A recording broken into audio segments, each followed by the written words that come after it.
And I just want to say thank you for making it happen. Thank you.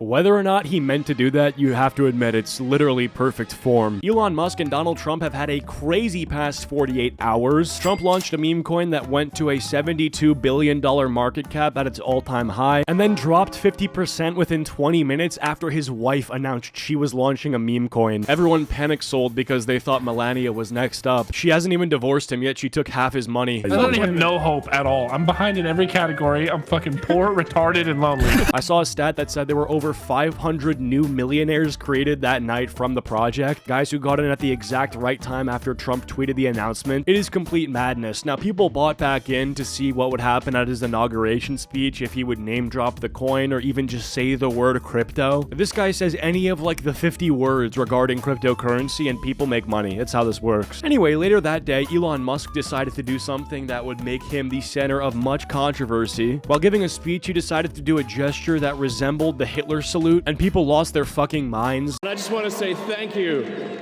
for making it happen. Thank you.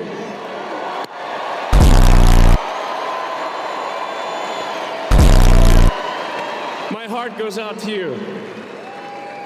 It is thanks to you that the future of civilization is assured. Now, before we get into anything, what people are saying, I suppose I'll give my take. While it looks like the gesture Elon Musk did is almost identical to a Sieg Heil, I really doubt that by making an awkward gesture, he was showing his support for Hitler, because he knows that even if he loved Hitler, it wouldn't be smart to tell people that, especially when you're tied to Donald Trump and everything he's trying to get done. I don't know how this got 300,000 likes, but AOC said, just to be clear, you're defending a Hail Hitler salute that was performed and repeated for emphasis and clarity. People can officially stop listening to you as any sort of reputable source for information now. You work for them. Thank you for making that crystal clear. I mean, when you're giving a speech to a crowd of people and you want to address them using body language, extending your hand outward can be a way to do that. That's why almost every reply to this tweet is a picture of somebody doing a similar gesture. Plus, all those accounts that Elon banned during the H-1B visa debate were people that were much farther right than him. You know what? I'm going to say something controversial. I'm not against grooming. Yeah, I gotta find my 16-year-old wife. If that was stuff he agreed with, then he definitely would have kept it on the platform. I think with Elon specifically, he's a guy who just kind of spazzes out and does random 500 V-Buck emotes whenever he deems appropriate. There's so many occasions where this guy's kind of just flailing his arms around and just jumping up and down like a schoolgirl, and I just view this as one of those outbursts. I know for a fact people are gonna be mad that I'm even addressing this because they deem it so stupid and not even worth giving the time of day, and I would agree, but then you go on and you see tweets like the AOC one that have tens of thousands, hundreds of thousands of likes, and it's people who either actually believe that Elon is a Hitler fan, or it's people pretending that they believe Elon is a Hitler fan and they're just trying to lie to themselves to find more reasons to dislike him. And I just want to say thank you. Anyway, let's look at one of these tech billionaire oligarchs speaking at the inauguration.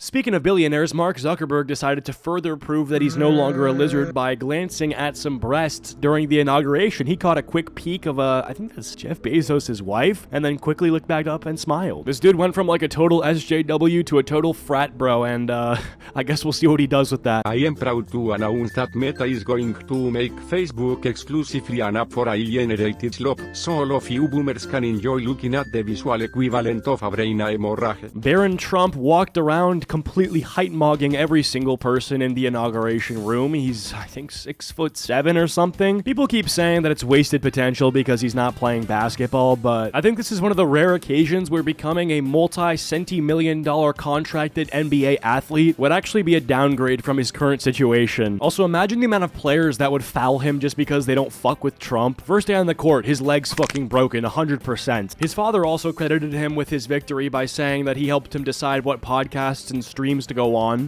And then I have a very tall son named Barron. Has anyone ever heard of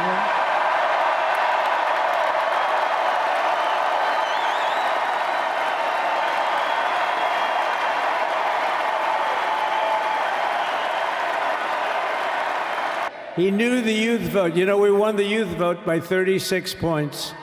And he was saying, Dad, you got to go out and do this one and that one. And we did a lot of them.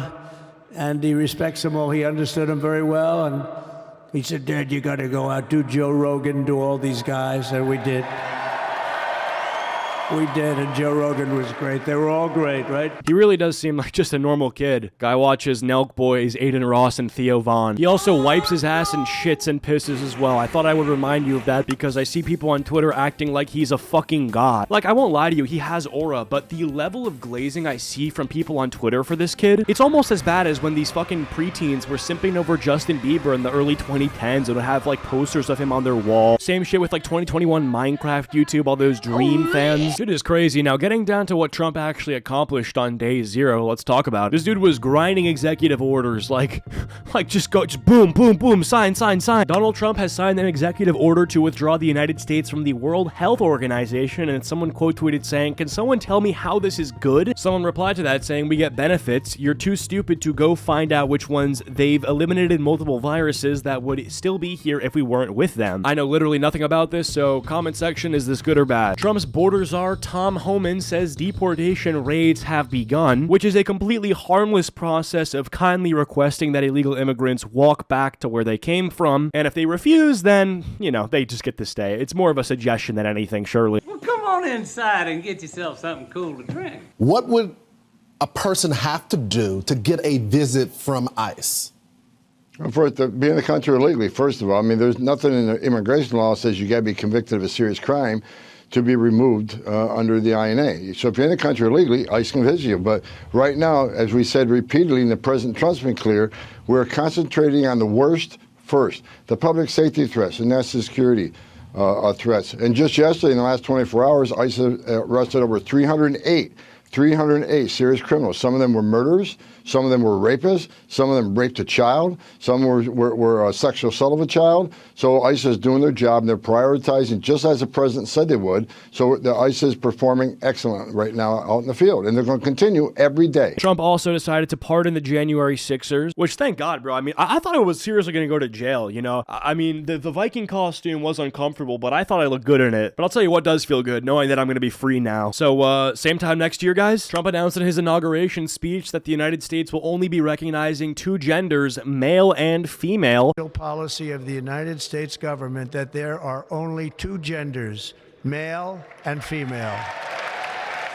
And I thought this already was the case. I was pretty certain that on the driver's license you could either get male or female. There wasn't a 3rd or 4th or 5th option, but now I guess there never will be, so shout out, I guess. He's also announced a $100 billion investment in U.S. AI infrastructure, which could be good, but I don't like, you know, the government having that much money in AI. Like, I feel like there's just no way that there isn't. AI is way too powerful. The government is way too powerful. Seems like a recipe for disaster and tyranny. I guess we'll see. I mean, AI with proper application is useful. I use it sometimes to think of video ideas and how to cook things, whatever, but I don't like the notion of a government controlling a shitload of like robots that end up getting into beef with the other country's robots, and now all of a sudden we're at a war that we didn't even declare because our AI overlords did. Shit is crazy right now, and I assume it's gonna get crazier in the next weeks and months and years of this presidency, so if the content's there, I'll definitely be here to cover it. Hope you guys enjoyed. If you liked, leave a like. If you didn't, leave a dislike, and I'll see you guys later.